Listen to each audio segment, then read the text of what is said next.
అంతకు ముందు కాలంలో తెలంగాణ అనుభవించినటువంటి బాధ, సమాజమే ఒక భయంకరమైనటువంటి బాగా వస్తుంది కదా, మంచిగా ఉంది, వెనుకకి వినబడతలేదు.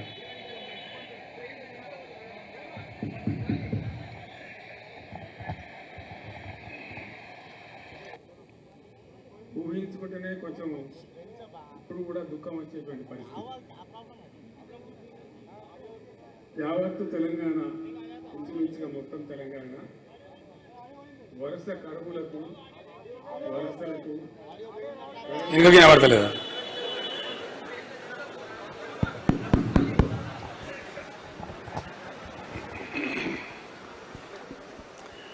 ఊహించుకుంటేనే కొంచెం ఇప్పుడు కూడా దుఃఖం వచ్చేటువంటి పరిస్థితి.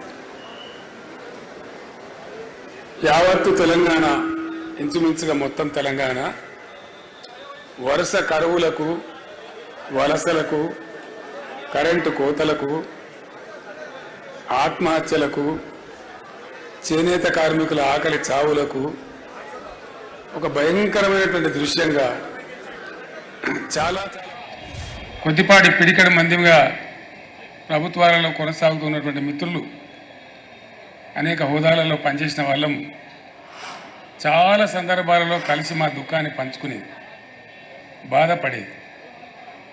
అసలు ఏం జరుగుతూ ఉంది, ఈ గడ్డ, ఈ ప్రాంతం గతి ఏమిటి? ఒక అగమ్య గోచరమైన పరిస్థితి, ఒక అసహాయ నిస్సహాయ స్థితి. ఏం జరుగుతుందో కూడా అర్థం కాదు.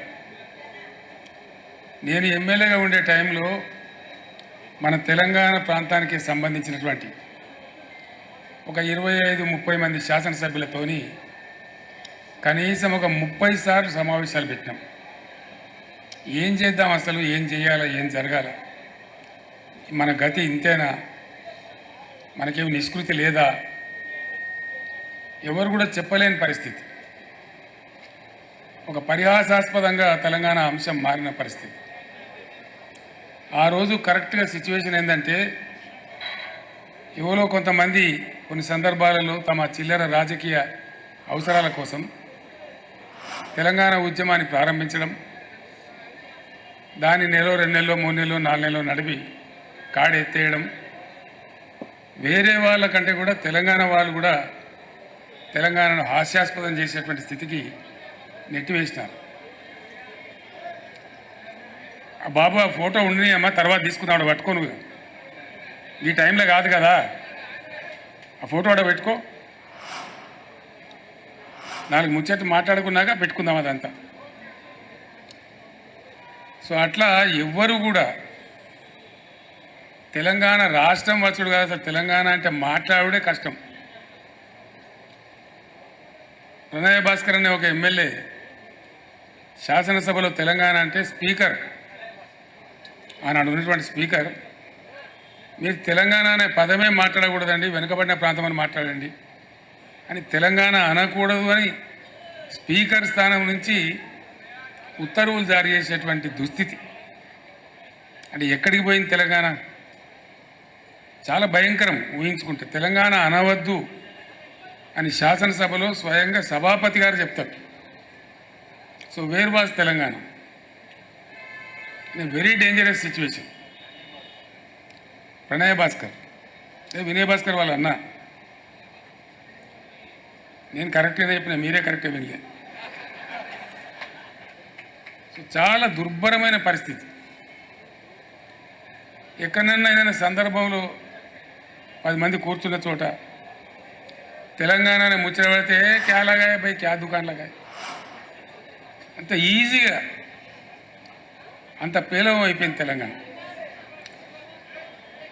ఎటువంటి బాధలంటే, ఆనాడు నా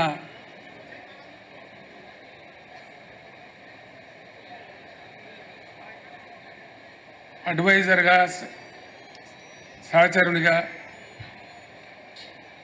రాజీ లేని పోరాటం చేసినటువంటి మాన్యులు స్వర్గీయ జయశంకర్ గారు నాతో పాటు ఉండేది, అనుక్షణం ప్రతిక్షణం ఉండేది నాతో పాటు. అన్ని సందర్భాలలో ఉండేది. ఆయన ఎంత గొప్పవాడంటే చాలామంది జీవితంలో చాలా పనులు చేస్తారు, ఏదో ఒక స్టేజ్లో రాజీ పడిపోతారు. ఎందుకు పడతారో తెలియదు. కఠోరమైన సిద్ధాంతాలు నమ్మినటువంటి కొంతమంది పెద్దలు కూడా ఒక సందర్భం వచ్చేటప్పటికి ఆ సిద్ధాంతాన్ని పక్కకు పెట్టి కూడా కొన్ని పనులు చేస్తారు. ప్రొఫెసర్ జయశంకర్ గారికి ఉన్న ఒక గొప్పతనం ఏంటంటే ఆయన ఆజన్మ తెలంగాణవాది, ఆజన్మ అన్కాంప్రమైజ్డ్ తెలంగాణ ఫైటర్, అన్డౌటెడ్లీ.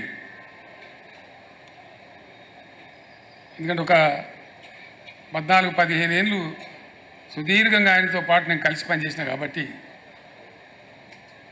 అనేక సందర్భాలలో ప్రయాణంలో కావచ్చు, ప్రస్థానంలో కావచ్చు, చర్చలలో కావచ్చు, ఎంత గొప్పవాడు ఆయన అంటే ఈ టైంలో నేను ఆయన స్మరించుకోకుండా ఉండలేను.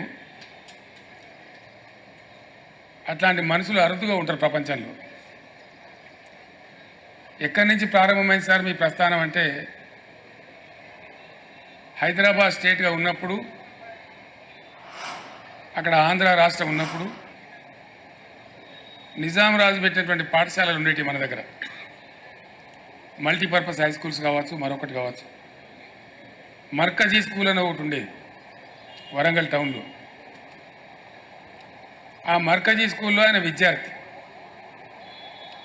విద్యార్థిగా ఉండే టైంలో ఆంధ్ర ప్రాంతం నుంచి ఉన్నటువంటి ఆనాటి అయ్యదేవర కాళేశ్వరరావు వగైరా వగైరా వ్యక్తులు వచ్చి తెలంగాణ ప్రజలను మానసికంగా సిద్ధం చేయడానికి కొన్ని ప్రయత్నాలు చేసేవాళ్ళు. దానిలో భాగంగా ఆయన వచ్చి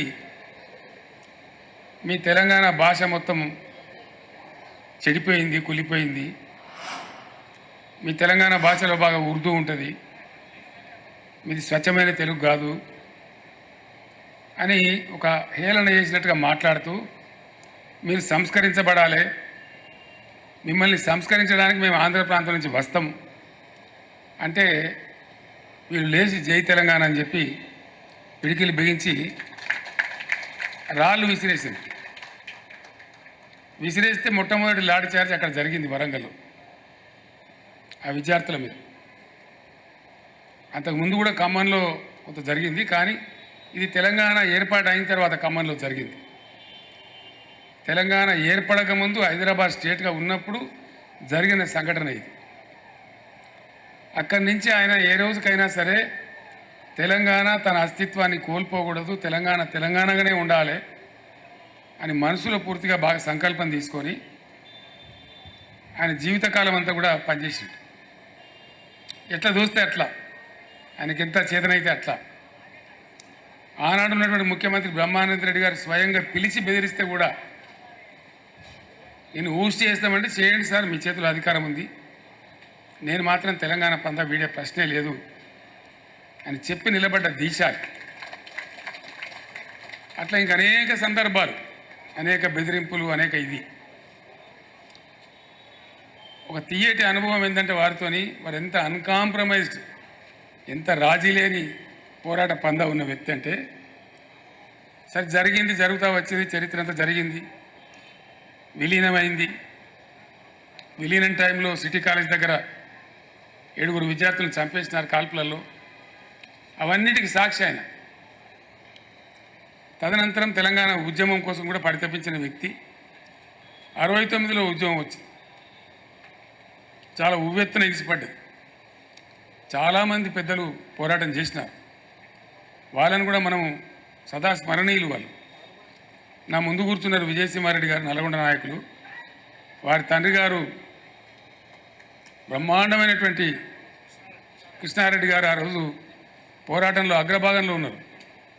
నా పక్కన ఉన్న పోచారం శ్రీనివాసరెడ్డి గారు 69లో ఇక్కడ ఇంజనీరింగ్ కాలేజీ విద్యార్థిగా ఉంటూ పాలిటెక్నిక్ కాలేజీలో అనేక సార్లు లాఠీ దెబ్బలు తిని జైలుకు పోయినారు.